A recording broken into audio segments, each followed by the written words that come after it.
heroes, actual heroes, allegories of virtues, religious beliefs, and that is the case here. It's also a chance to demonstrate the kind of arts that are being developed, and at this point we've got a design by a leading artist, Nicola Pisano, together with his son, and in the very top of it a series of 3 figures in bronze, and this was right at the time when bronze was kind of being redeveloped again here in central Italy, and so they're bragging by putting it on the very top of their fountain.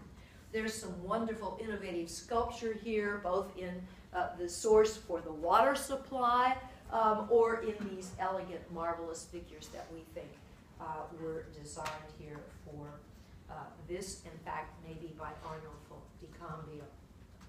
Well, I show you that as a prototype that what we're going to see in Siena is not unique, but it is a very good example of Siena providing the same thing.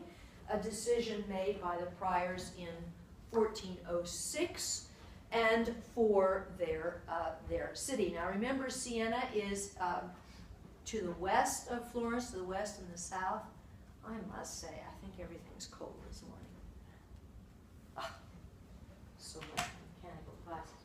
All right, you see where Siena is here, to the south and west of Florence, and it's up in the hills of the Chianti region. It's really very rough kind of territory around here, and the town is built on several hills in a very irregular kind of way. The cathedral is, of course, dominant, but so too are their city gates, and here again you have the various gates at various quarters and various directions of the city. This happens to be the one on the south side towards Rome, the Roman gate.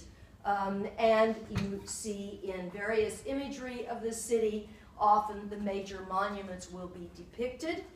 The walls, all of the importation of goods that they were so proud of, or here in their account books, a view of the city and their cathedral in this dark gray stone, gray and black and white. And invariably these cities are protected not only by various heroes, but religious figures, and in the case of Siena, the belief that the Virgin Mary is their protectress. The ecclesiastical center is not the only one. It is up on the highest hill, and it's the most visible, but a second very prominent building is their political center. So in this case, called the Palazzo Pubblico, or the public palace. And the area in front, which is sometimes jokingly called the skirt of the Virgin. The Virgin is the protectress of the city, and it's a great kind of fan-shaped open space. And you'll notice here it's got a very high bell tower. After all, communication couldn't do by telephone and internet, but you had to ring bells to warn people and tell the time and a whole variety of things. And you can see that the piazza slopes down a bit. It's up still quite high. And what we're going to talk about is a fountain that the city fathers then erect here in the center, well, not in the center of the piazza, but in this political location in direct connection with the political edifice in front of it. And let me just remind you that it's inside here that in the previous century there are these elaborate frescoes describing what good government is about in these communes. They're really quite fascinating, and they've been beautifully analyzed by a number of political theorists who have parsed all this quite well. Allegories of the good government figure itself, and this male bearded figure, the effects of good government on this side, where we really have a chance to see the city functioning in a whole range of ways. The countryside is just beyond it, and bad governments on the other side. Badly damaged fresco, by the way. So we've got a world here where certain civic ideas are preserved and celebrated. Here's justice over here, and good government is flanked by all kinds of virtues, with the citizens, all male notice, making their way from concord over to good government. And you may notice that there's an allegory right here at the foot of good government that we're going to see on our fountain In other words, the fountains, once again, are an opportunity to provide really a needed necessity for the community, but also symbolism of the virtues of the commune. Now let me just remind you one other thing.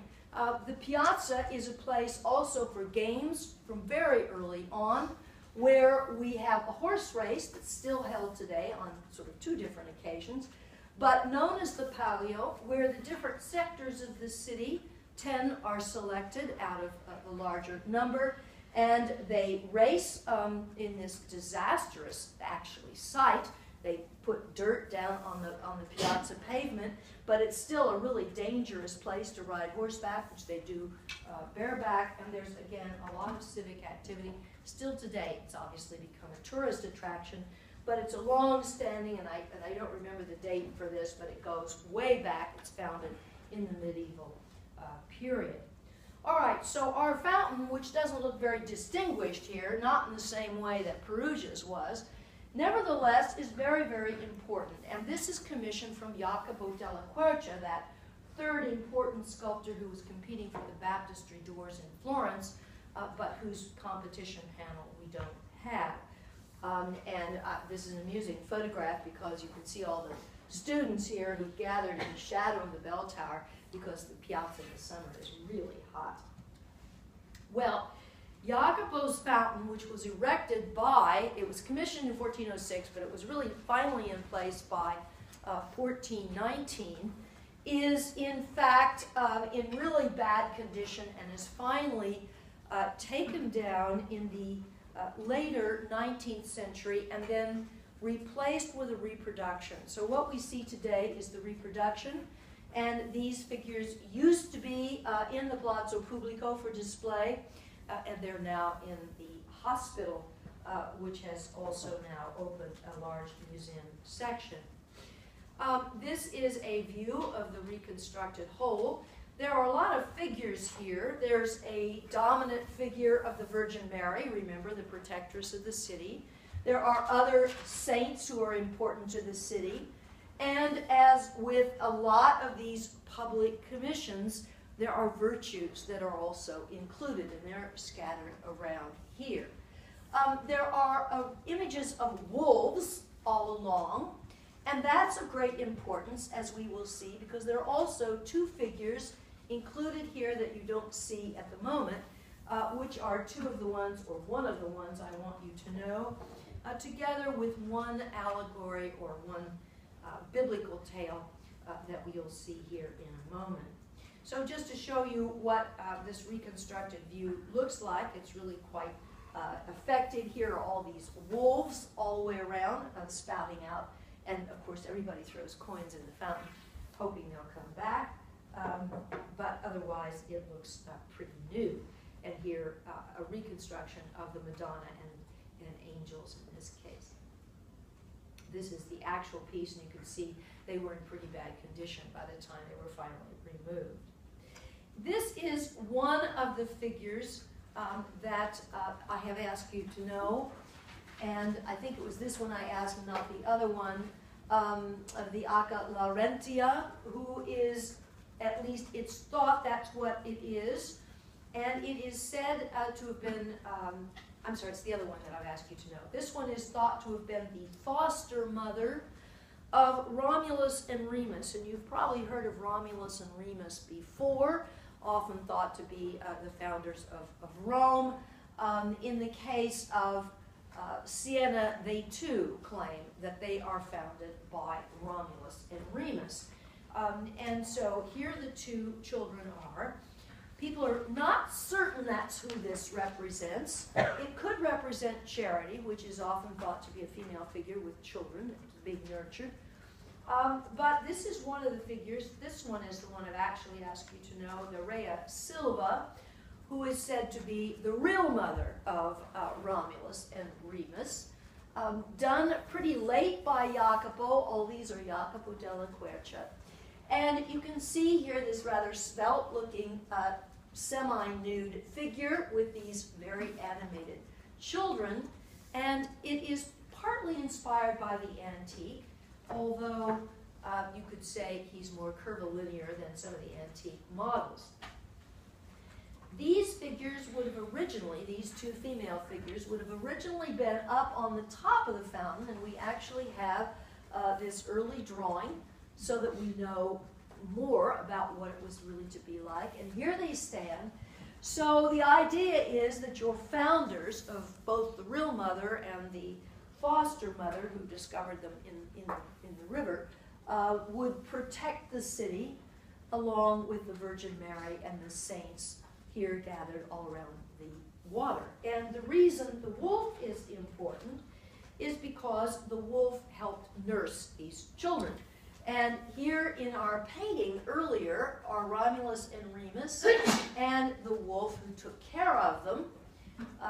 And of course, you may also remember the Roman representation here. She's sometimes in the shape of a wolf and sometimes otherwise. And this is an ancient Etruscan wolf. And in the 15th century, a couple of artists that we'll study later on, the Paiolo brothers, actually produced Romulus and Remus because the value of this story for everybody seemed enormous. This is in Rome, but just to show you that our wolf, the wolf on the fountain and the wolf here, is related to this rather ambiguous and mysterious story that brings together the classical antiquity, but also that Etruscan past that was prominent in Perugia that is being echoed here in Siena. So these fountains are very important for civic purposes, and they give the artist, of course, a major project to produce. So here we have the whole image of the Fonte Gaia, or at least part of it, and Rea Silva, where I want you to know this fountain and its civic purpose. The other image that I really want you to know from the fountain is something that underlies the most important aspect of Jacopo's work, and that is he does an expulsion of Adam and Eve from paradise, and this is pretty badly damaged, so it's hard to see. But when he does particularly the male figures, he does very powerful, striding, anatomically believable figures in the way that was unusual at the time.